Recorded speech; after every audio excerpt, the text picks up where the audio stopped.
Assalamualaikum warahmatullahi wabarakatuh. Pada kesempatan kali ini saya akan membahas sedikit tentang penanaman kopi ya.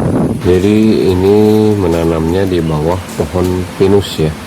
Di bawah pohon pinus bekas ditanami padi ataupun bonteng ataupun walu pada waktu sekitar 25 tahun yang lalu. Sudah lama tidak ditanami dan sekarang akan ditanami lagi dengan menanamkan kopi ya. Jadi ini di atasnya banyak pohon-pohon pinus dan di bawahnya akan kita tanami pohon kopi ya. Di sini juga banyak ini sarang babi hutan ya. Jadi sangat sering sekali mengganggu, sering turun ke kebun-kebun ya, ke kebun singkong atau kebun talas, kebun ubi gitu ya. Dan ini salah satu buktinya. Di sini ada saya menemukan ini sarang babi ya, sarang babi hutan ini. Nah, bisa dilihat. Jadi ini tumpukan kayu-kayu dan daun-daun yang sudah kering ini merupakan rumahnya babi ya di sini, tempat tinggalnya, dan dekat sekali dengan kebun warga di sebelahnya. Ada yang menanam singkong, ada yang menanam ubi, talas gitu ya, padi bahkan ya. Jadi sering diacak-acak gitu, sering dimakan oleh babi tersebut. Dan pada kali ini akan kami bersihkan ya lahan ini agar si babi tersebut menggeser ke hutan ya. Dan saya juga akan membahas atau akan membacakan sebuah artikel bagaimana penanaman kopi di area perhutani atau di tempat yang banyak pinus ini, yang dulunya pernah ditanami padi, walu seperti itu ya, bonteng pada 25 tahun yang lalu ya. Dan saya pun telah membaca sebuah artikel ya, bangun desa kopi di hutan, dari sebuah koran.com 13/10/2017, Kementerian Lingkungan Hidup dan Kehutanan KLHK mendorong pembangunan desa kopi. Ini dilakukan sebagai bisnis sosial untuk meningkatkan taraf hidup petani kopi.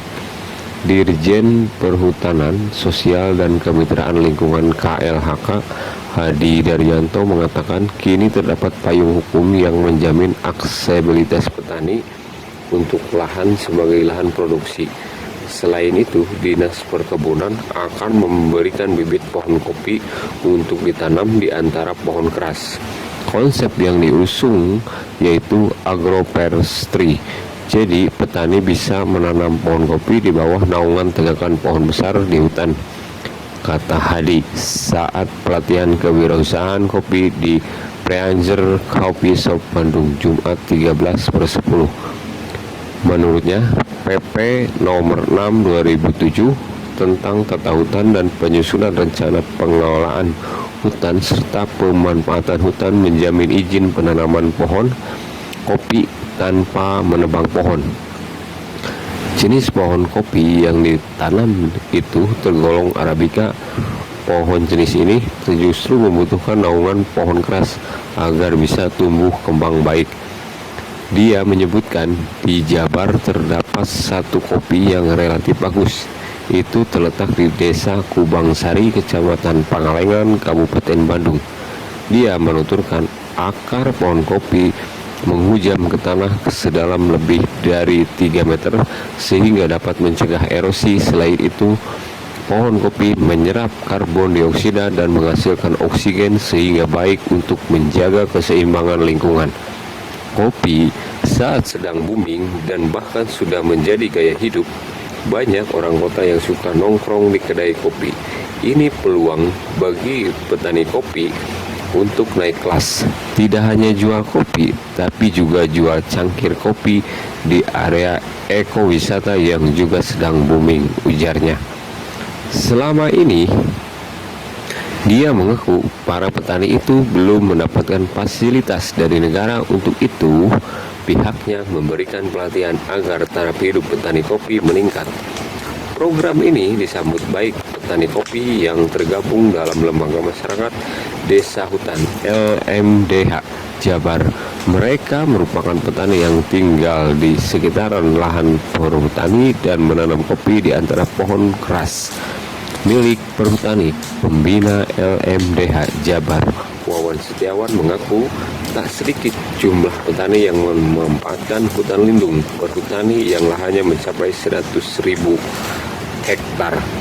Sekarang kondisinya ada 350 desa yang menanam kopi di 50.000 hektar hutan lindung. Dari 350 desa itu terdapat sekitar 200.000 petani yang mengandalkan mata pencariannya dari menanam kopi. Toh Agrestrepi ini menjamin keberlangsungan ekologi dan ekonomi hutan, sebut Wawan. Dia mengaku sekitar 97% kopi Arabica itu dihasilkan dari hutan. Sebab selain membutuhkan ketinggian permukaan tanah, pohon jenis ini pun membutuhkan naungan pohon-pohon tinggi dan besar. Biji kopi asal Jabar ini memiliki keunggulan tersendiri. Kalau konsep agroforestry ini diterapkan sekitar tahun ke-6 dari masa tanam bisa menghasilkan hutan kopi.